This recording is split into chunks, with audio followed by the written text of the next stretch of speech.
Python offre de nombreuses méthodes pour bâtir des formules remarquables dans Excel. L'une d'entre elles est toute particulière. Elle permet d'extraire les lignes d'un tableau pour lesquelles un champ en particulier contient un mot ou un terme cherché.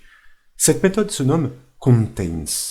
Nous allons la démontrer dans ce nouveau sujet. Nous suggérons de baser l'étude sur un classeur Excel existant, bien sûr, offert au téléchargement depuis le site bombache.fr. Nous découvrons un tableau d'articles vestimentaires sur la gauche de la feuille entre les colonnes A et G. Un data frame est présent en cellule A3. Il le représente, comme on peut le voir ici, en cliquant sur son préfixe PY. Et nous l'avons nommé BD. Pour base de données, nous aurions pu effectivement le nommer BDD. Bref, peu importe. Sur la droite, une grille d'extraction est prévue entre les colonnes I et P, comme vous pouvez le voir. Au-dessus, l'utilisateur peut émettre deux critères textuels à l'aide de deux listes déroulantes, respectivement en cellules K3 et K4. Pour pouvoir les exploiter par formule Python, nous les avons encapsulés sous les noms CR1, vous voyez ici dans la barre de formule, et CR2 en cellules respectives L3 et L4. Il est donc question d'extraire toutes les lignes pour lesquelles le champ nom contient soit le premier mot cherché, soit le second. Nous devons donc bâtir une double condition d'extraction non exclusive. Pour débuter, je vous invite à cliquer sur la première case vide de la grille d'extraction pour sélectionner la cellule I6, à réaliser le raccourci clavier CTRL-ALT-MAJ-P pour activer Python. Et là, nous allons débuter la syntaxe sur notre objet BD, celui qui représente donc notre base de données, et donc nous ouvrons les crochets, pouvoir agir précisément sur la colonne des noms, donc de nouveau notre objet BD, et entre crochets, entre guillemets, nous spécifions cette colonne des noms en respectant la casse, suite à quoi nous fermons les crochets. Puis, nous tapons un point-virgule de manière à pouvoir appeler la propriété str. str pour string. C'est ainsi que nous indiquons vouloir agir sur du contenu textuel. Dès lors, nous pouvons taper un nouveau point, suivi de la méthode contains comme nous l'annoncions, et entre parenthèses, nous allons pouvoir lui spécifier le critère encapsulé par Python comme nous l'avons présenté, CR1, pour le premier mot-clé. Pour résumer sur ce contenu textuel dans le champ nom et pour toutes les lignes du tableau, nous cherchons donc toutes les cellules qui embarquent le texte encapsulé dans l'objet Python CR1.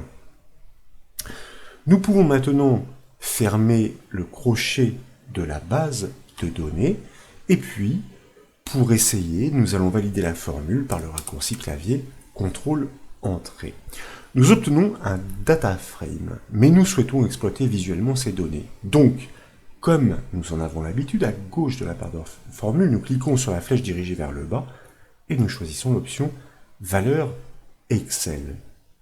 Et comme vous pouvez le voir, nous obtenons bien l'extraction de toutes les lignes contenant le premier mot cherché dans le champ du nom, ici en l'occurrence chaussures, elles ne sont pas légion, mais si nous changions par exemple avec les escarpins, vous voyez que l'extraction s'actualise aussitôt et en parfaite cohérence.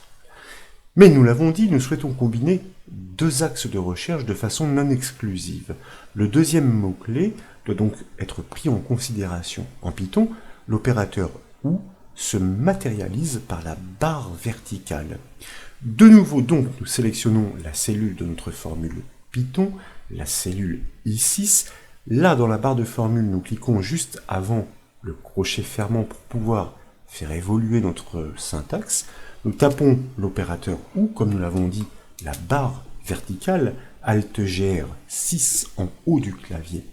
Et selon le principe précédent, sur notre base de données, reconnue sous le nom BD, nous voulons agir sur le champ nom en minuscule, nous fermons le crochet, nous appelons la propriété str pour string, de manière à pouvoir exprimer cette méthode contains, cette fois-ci avec le critère encapsulé, le deuxième, nommé cr2.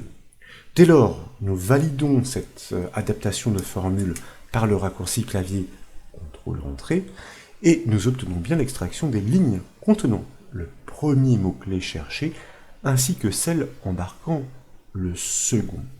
Là encore, si vous changez ces termes de recherche avec la liste déroulante, vous allez constater que l'extraction s'actualise aussitôt. Pourquoi pas ici, nous pouvons choisir les robes avec les escarpins, et comme vous le voyez, nous avons bien effectivement l'extraction des robes et des escarpins sur, ma foi, un nombre de lignes assez impressionnant. Alors nous pourrions éventuellement adapter avec les mocassins, pourquoi pas, pour obtenir un nombre de lignes un peu plus conventionnel, restreint, escarpin, mocassin avec leur prix.